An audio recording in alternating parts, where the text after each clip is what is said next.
ஓம்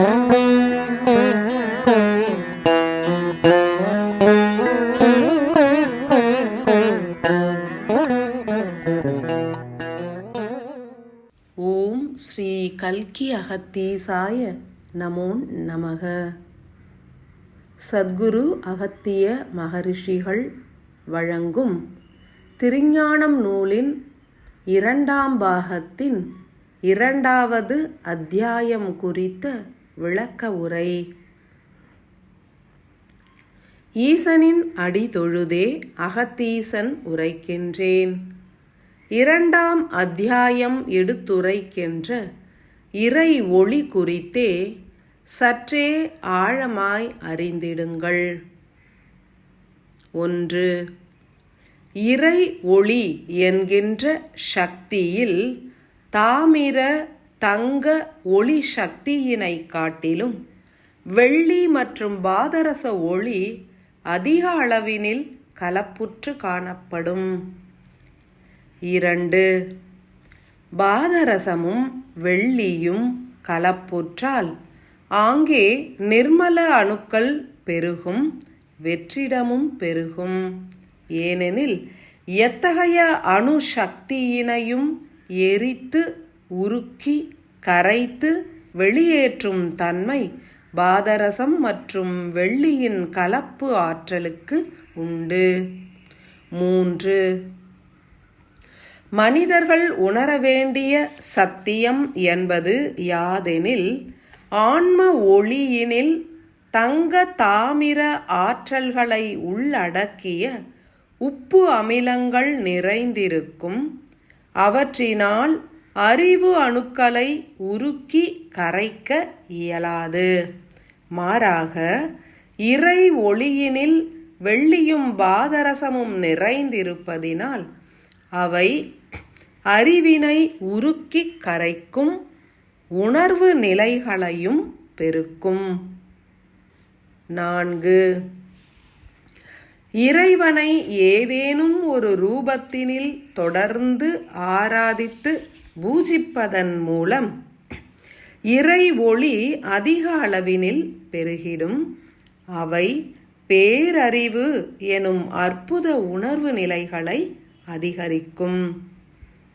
ஆழ்ந்து உருகி இறைவனை பூஜிப்பதன் மூலம் ஆழ்கிணற்றிலிருந்து நீரினை இறைப்பது போன்று இறை ஒளியானது அதிகரித்து மனிதர்களின் ஒவ்வொரு புற இயக்கத்தினையும் சீரடையச் செய்திடும். 5.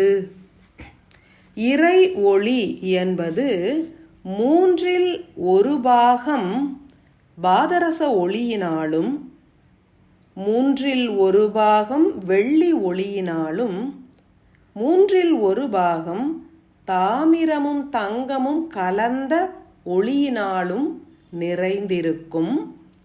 ஆன்ம ஒளி என்பதோ 1/3 பாகம் தங்க ஒளியினாலும் 1 பாகம் தாமிர ஒளியினாலும் 1 பாகம் வெள்ளியும் பாதரசமும் கலந்த ஒளியாற்றலினாலும் நிறைந்திருக்கும். 6.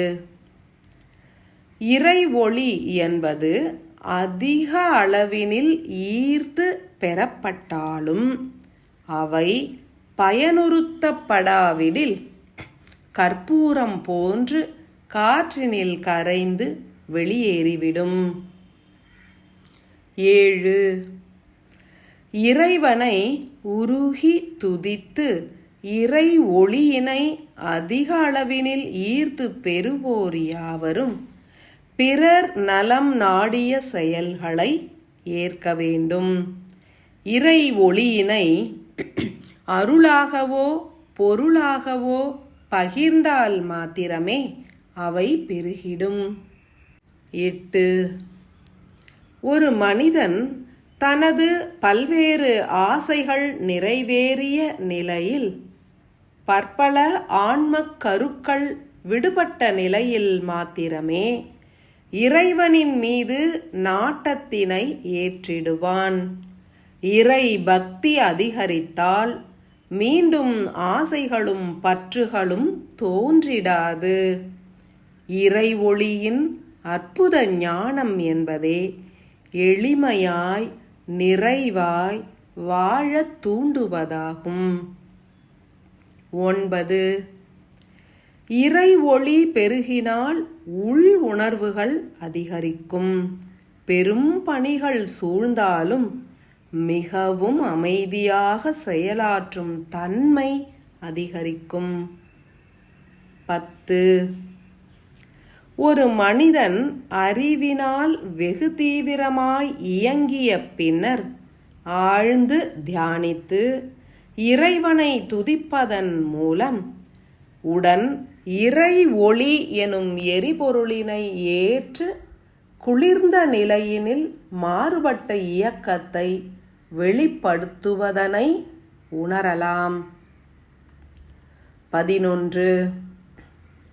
பஞ்சபூத மூலக்கூறுகளையும் தனித்த நிலையினில் ஏற்று நில ஆற்றலாக இரும்பு எனும் கனிம ஒளியினையும், நீர் ஆற்றலாக தாமிரத்தினையும், வாயு ஆற்றலாக வெள்ளியினையும், வெப்ப ஆற்றலாக தங்கத்தினையும், ஆகாய ஆற்றலாக பாதரச கனிம ஒளிதனையும் தனித்த நிலையினில் சேகரிக்கும் திறன் ஆத்ம கருவிற்கு மாத்திரமே உண்டு.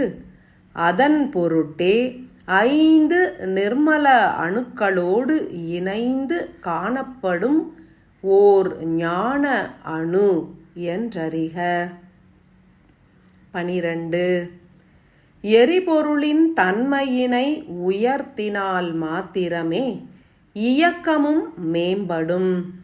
இறை ஒளியினை ஏற்று இயங்குகின்ற உயிர் ஒன்றே தனது அகப்பயணத்தை மேற்கொள்ள இயலும். மேலும் அனைத்து உணர்வு நிலைகளையும் கடந்து அன்பு எனும் உயர்ந்த எரிபொருளினையும் ஏற்று விடுபட்டு ஆன்மாவோடும் பிணைந்திட இயலும். உயிரின் சுயநல பணிகளை குன்றச் செய்து இறை ஒளியினை பெருக்கி ஆன்மாவோடு உயிரினை இணைத்து சூன்ய எரிபொருளினை ஏற்று பொதுநலமாய் இயங்குவதே முக்திக்கு வழிவகுக்கும். உணர்ந்து செயலாற்றிடவே வாழ்த்துகின்றேன்.